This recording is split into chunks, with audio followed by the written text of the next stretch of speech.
Muita gente já jogou Elden Ring pela dificuldade, mas será que a gente pode considerar esse jogo uma verdadeira obra de arte?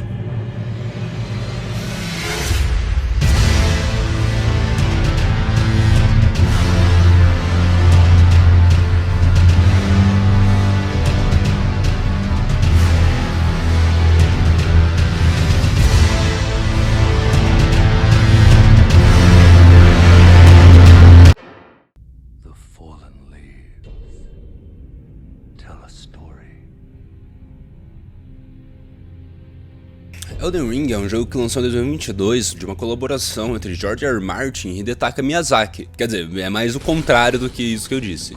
E ele teve um impacto cultural muito forte. Ele ganhou o GOT naquele ano, óbvio, não tinha nem comparação com os demais concorrentes. Vendeu milhares e milhares de cópias e virou referência para o mundo aberto de jogos. Junto com Baldur's Gate 3 também, que também foi outra referência. Ou seja, eles se afirmam como os RPGs mais influentes e os melhores da década. Mas para poder compreender o Elden Ring, precisamos compreender o que é arte. Então, vamos para uma rápida discussão. A arte é nada mais nada menos que expressar o que sentimos no mundo, né? Através do que nós sentimos. A arte, ela é como beleza e expressão e contemplação. E a arte, depois de um certo tempo, ali mais ou menos depois de 1500, ela vai ser tratada também como provocação, como desconforto e questionamento, né? Daí que vai nascer o período iluminista, e aí por isso que nós temos diversas expressões artísticas que elas são completamente diferentes do que só um negócio bonitinho e tal. Ela vai trazer angústia, conflito, mitos, né? E aí, então, nós vamos chegar aos dias modernos, mais modernos do que 1500, que seria o porquê que Elden Ring é arte. Porque apesar de arte não ser Elden Ring não ser arte porque ele é um videogame, ele é arte como videogame. E agora eu vou citar os principais pontos do porquê que ele é arte. Bom, Elden Ring ele vai ser arte porque ele vai se encaixar nesse ponto de lindo e brutal ao mesmo tempo. É um mundo todo destruído e corroído, porque a arte não é só objeto, é experiência.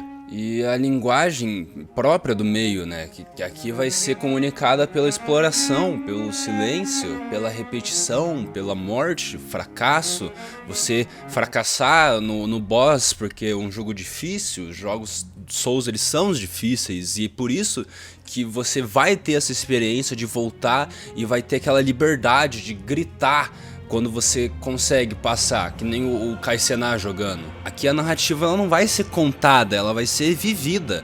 E essa linguagem artística ela é específica do jogo. E cara, pegar o George R. R. Martin para poder fazer o jogo foi tipo a melhor das ideias possíveis para isso. Porque o mundo do Elden Ring ele é construído como um mito em ruínas. Ele é tão bem escrito quanto o Game of Thrones.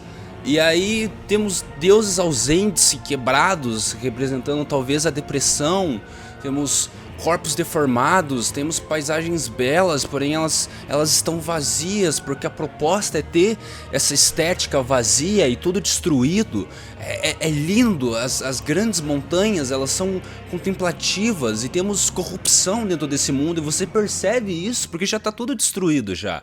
Então nada é gratuito, é tudo bem colocadinho ali, não é como se fosse só um negócio aleatório gerado assim, por isso que é um dos melhores mundo aberto que tem. O Baldur's Gate 3 também ele é feito assim.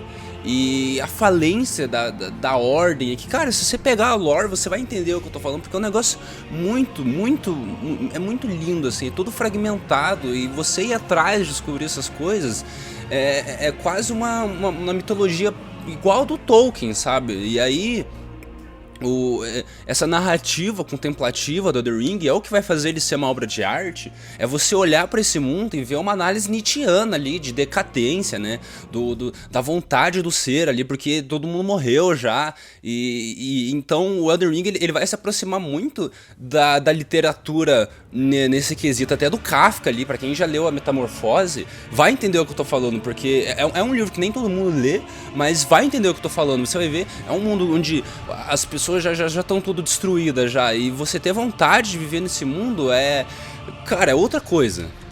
E quando você já abre aquela porta, a primeira coisa que vem na sua cabeça, vale a pena existir? E ao longo do jogo você vê que o poder ele corrompe inevitavelmente, e que o mundo ele precisa ser consertado. Ou eu tenho a opção, que é um RPG, ou tem a opção de deixá-lo ruir? Essas perguntas fazem o Elden Ring ser uma obra de arte completamente diferente do que só jogar um jogo. O que você sente jogando isso daqui é outra coisa. Você não é mais o herói dessa história. Ainda é libertador, sabe? Aí você vê no jogo, você tá dentro dessas perguntas e começa a ter essas piras existencialistas, sabe? Assim, eu acho que o Elden Ring ele se aproxima muito desse existencialismo do Nietzsche, do Sartre, sabe? É um negócio muito bem feito. E aí nós vamos para dois gênios modernos, que é o Miyazaki, que ele vai trazer o design único, revolucionário dele, ele mistura com esse silêncio, com essa ambiguidade. Cara, o mundo de Dark Souls é um dos mundos mais legais que existem. E aí ele se junta com o George R. R. Martin, que vai trazer genealogia, a tragédia, a tristeza. Cara, Game of Thrones, nenhum personagem sai vivo, porque é uma obra muito séria. Diferente do... Eu gosto muito de Senhor dos Anéis, mas é que, cara, quando você pega um negócio sério, assim, fica... E não é adulto por ser adulto, é adulto porque é mais sério, sabe? É um mundo quebrado, uma história quebrada, que nem a vida real. Não é um enredo linear, assim, os personagens eles podem morrer, que nem no Elden Ring, os personagens podem morrer também, sabe? Então, tipo, não se apega assim também, não se apega aos personagens porque é muito sério. Então o Elden Ring, ele vai ser arte porque ele cria uma experiência estética e uma simbólica complexa, sabe? Tipo, ele usa o meio como forma consciente, ele provoca a interpretação. E você tá com esses autores na sua cabeça sem você nem conhecer a ideia dos mesmos, mas você vai ver se você já tá pensando ali como eles. Então ele vai provocar a emoção, a reflexão, só de você olhar aquelas paisagens. E nem precisa interagir com os NPCs para ter esses diálogos complexos. E ele não entrega a resposta fácil, é por isso que a história do Elden Ring é difícil e ela é bem longa também. Então ele transforma o jogador num coautor do sentido, sabe? Então, o Elden Ring, eu acho que para além de ele ser comparado com obras-primas cinematográficas, porque agora ele vai ter um filme, né, do Alex Garland, parece muito legal, mas eu não sei como eles vão colocar esse sentimento na tela, mas o Elden Ring, ele tá mais próximo da literatura, da pintura, do que do cinema, né? E aí, tanto que o Elden Ring tem várias pinturas, assim, que fazem parte do enigma lá, tipo, é um negócio bem interessante se você for ver, assim. Então o Elden Ring, comparado com as outras artes, ele seria tipo a pintura do Elden Ring com cenários e direção de arte, a literatura com a mitologia criada pelo George R. R. Martin, o cinema como cutscenes e enquadramentos.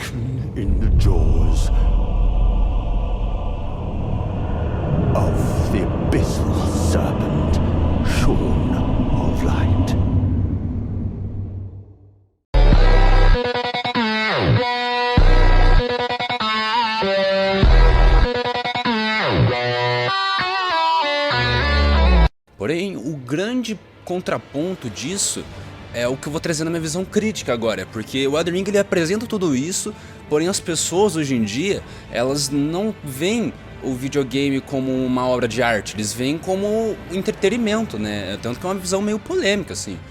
E o Elden Ring, né, os jogos da From, no caso, eles mais afastam do que deveriam incluir por conta da dificuldade. Então, é um negócio difícil. Porém, isso também acontece em obras clássicas, como óperas, livros difíceis, filmes experimentais, tipo Dostoiévski, sabe? Tipo, você vê um filme um pouco mais difícil, tipo Tenet do Nolan, é um negócio difícil de consumir, mas é uma obra de arte, então tipo, precisa abrir um pouco a cabeça pra pensar. Então, se arte é aquilo que nos marca, que nos desafia e que sobrevive ao tempo, então Elden Ring não é só um jogo, ele é uma obra de arte que a gente pode viver e não apenas observar. Por conta disso, Elden Ring não apenas ganhou o jogo de título do ano, ele redefiniu o que significa ser um mundo aberto. Porque a diferença do Elden Ring para os demais mundo aberto é que ele não segura você pela mão. A curiosidade, ela é sua única bússola. Ele não é que nem esses joguinhos da Ubisoft, em que vai ficar botando pontinho no mapa pra você ir atrás. Não, aqui você é um cavaleiro solitário na estrada, e isso pode ser mais aterrorizante do que dezenas de inimigos genéricos como nos outros jogos. Cada canto ele foi pensado para que o jogador ele pode olhar e falar, eu quero explorar aquele canto, e você pode ir para qualquer lugar do mapa no Elden Ring. E o mapa ele vai responder essas suas ações. porque é um mundo morto, ele responde perfeitamente ao desafio em que o jogador precisa ter naquela área. Quando você abre aquela porta no começo do jogo, você já vê todo aquele cenário, você já pensa, caralho, pra onde eu vou? E o jogo deixa você pra onde você quiser. E a coisa mais genial, eles colocar um inimigo difícil no começo pra espantar jogador novo. E eles vão ficar reclamando depois na internet. Então é impossível não comparar o Elden Ring com Breath of the Wild, porque o Zelda ele traz leveza e liberdade, e o Elden Ring ele vai trazer peso e tensão. É completamente diferente, igual o Skyrim. No Skyrim ele foi revolucionário na sua época, mas o Elden Ring ele levou essa forma para outro nível. Ele pega esse mundo aberto e mostra como não é só dragão de diferente cor batendo com aquele combate de vassoura batendo para frente. E a Bethesda se perdeu nisso também, porque o Starfield ele tem escala, mas o Elden Ring mostrou que o que importa não é o tamanho, e sim o significado desse mundo. Porque, cara, o que adianta você ter o mundo ali todo vazio e não ter nada pra fazer, sabe? No Elden Ring tem cada ponto tem coisa pra fazer, porque foi pensado cada pontinho. Não é só um negócio procedural e mal feito ali que nem no Starfield. E o Skyrim é legal, o mundo aberto, mas pô, já foi ultrapassado também no jogo de 2011. E é por isso que o Elden Ring ele surra esses outros jogos de mundo aberto, sabe? Tipo, Ghost of Tsushima é uma pintura viva, é muito lindo, mas ainda segue as fórmulas tradicionais de mundo aberto. E o Elden Ring ele não precisa de marcadores. O horizonte ele já o guia naturalmente. E com isso tudo, o Elden Ring ele já deixa uma lição para os futuros jogos. A Bethesda, a Ubisoft, qualquer outro estúdio que queira criar um próximo grande mundo aberto precisa olhar para o Elden Ring. Ali está a fórmula, não da facilidade, mas da imersão. E com isso, no fim, Elden Ring não é apenas mais um jogo difícil ou popular. Ele é a prova de que mundo aberto ainda pode surpreender, emocionar e, acima de tudo, desafiar. E se a indústria quiser evoluir, precisa aprender com ele, pois ele redefiniu o gênero. O resto do mercado apenas precisa acompanhar.